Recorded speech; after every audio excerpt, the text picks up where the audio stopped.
Hello friends, మరి నేను ఈరోజు అయితే క్రేజీ కాంబినేషన్ మూవీ తమన్ భయ్య, బోయపాటి గారు, ఎంబీకే గారు మూవీ అఖండ 2కి అయితే వచ్చేసాను. మరి అఖండ 2 తాండవం అయితే రిలీజ్ అయిపోయింది ఈరోజు. మరి చూసేయాలి మరి ఎంత తాండవం తిప్పుతుందో, ఎంత పూనకాలు తిప్పిస్తుందో థియేటర్లో అయితే. ఇంకో 5 మినిట్స్లో అయితే మూవీ స్టార్ట్ అయిపోతుంది. ఎర్లీ మార్నింగ్ షోకి అయితే వచ్చేసాను. వీడియో అయితే చూసేయండి, నా పర్సనల్ రివ్యూ అయితే ఇచ్చేస్తాను.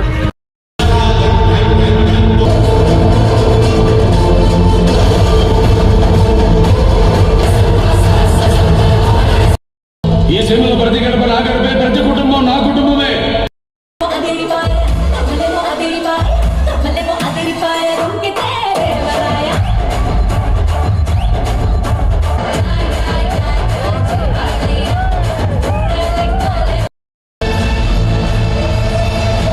మూవీ అయితే కంప్లీట్ అయిపోయింది భయ్య. ఇంకా మూవీ విషయానికి వస్తే మాత్రం మూవీ స్టార్ట్ మాత్రం అఖండ 1 మూవీ అయితే నెరేషన్తో స్టార్ట్ అయిపోతుంది. అంటే జస్ట్ కొద్దిగా ఇంట్రడక్షన్ అయితే ఇవ్వడం అయితే జరుగుతుంది. ఇంకా ఫస్ట్ హాఫ్ మాత్రం చాలా ఫ్లాట్ అనే చెప్పాలి. దాంట్లో ఫస్ట్ హాఫ్లో మాత్రం ఉన్న క్యారెక్టర్స్ని మాత్రం బాగా ఇంట్రడ్యూస్ చేస్తూ ఉంటారు, ఒక క్యారెక్టర్ తర్వాత ఒక క్యారెక్టర్. కాకపోతే అన్ని క్యారెక్టర్స్కి అంత వెయిటేజ్ ఇచ్చినట్టయితే నాకు అనిపించలేదు.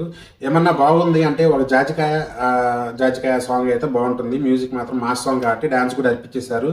ఆ సాంగ్లో కూడా మళ్ళీ బాలయ్య గారి ఒక స్టెప్ ఉంటుంది, అది ఒక సర్ప్రైజ్ ఎలిమెంట్ అనమాట, అది ఒకటి చూసుకోవచ్చు. దాని తర్వాత సంయుక్త గారి క్యారెక్టర్ ఏదైతే ఉందో పర్టికులర్గా ఆ సాంగ్ కోసమే క్రియేట్ చేశారు అన్నట్టయితే అనిపించింది. అలాగే పూర్ణ గారి క్యారెక్టర్ కూడా ఫస్ట్ అఖండ 1 నుంచి అఖండ 2కి రిలేట్ అవ్వడానికి అయితే చేశారు, అదొకటి అనిపించింది. దాని తర్వాత ఇంకా బాలకృష్ణ గారి డాటర్ క్యారెక్టర్, జననీ క్యారెక్టర్ ఏదైతే చేశారో అమ్మాయి, ఆ అమ్మాయి బదులు ఇంకొక అమ్మాయి అయితే బాగుండేది అని అనిపించింది. ఎందుకంటే తన ఎక్స్ప్రెషన్స్ ఏదైతే ఉన్నాయో టోటల్ ఎక్స్ప్రెషన్ లెస్ అనే చెప్పాలి. ఇంకా దాని తర్వాత స్టార్ట్ అవుతుంది ఇంటర్వల్ బ్యాంగ్ అయితే ఉంటుంది, అది బ్లాక్ బస్టర్ అదిరిపోతుంది.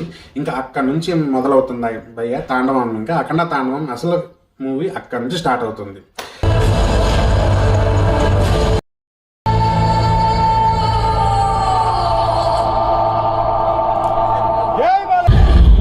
నీ తండ్రి శవానికి నువ్వు తలకొరివి పెట్టావా?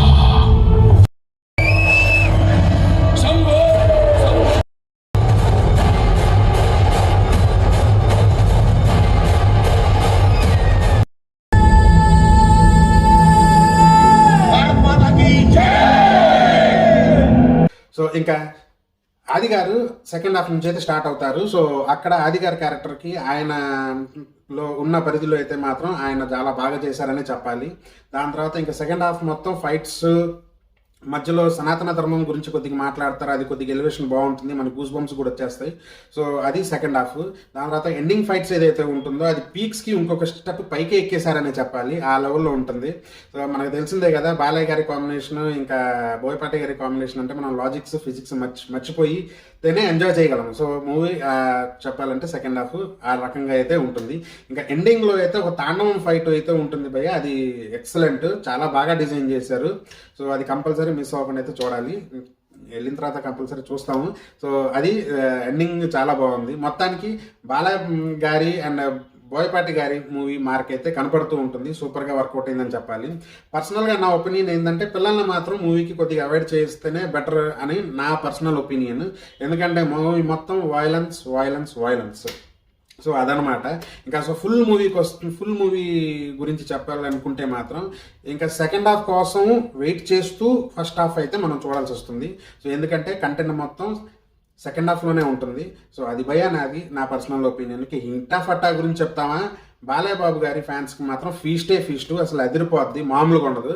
ఇంకా నార్మల్ కామనర్స్ మూవీ గోయర్స్కి అయితే మాత్రం మూవీ అయితే యావరేజ్గా అయితే అనిపిస్తూ ఉంటుంది. సో ఇది నా పర్సనల్ ఒపీనియన్ భయ్య, నేను మూవీ బాగుంది బాగాలేదని చెప్పలేదు, నాకు నచ్చిన విషయం గురించి అయితే చెప్తున్నాను. సో ఇది నా రేటింగ్. సో నెక్స్ట్ వీడియోతో మళ్ళీ కలుద్దాం, అంతవరకు సెలవు, జై హింద్.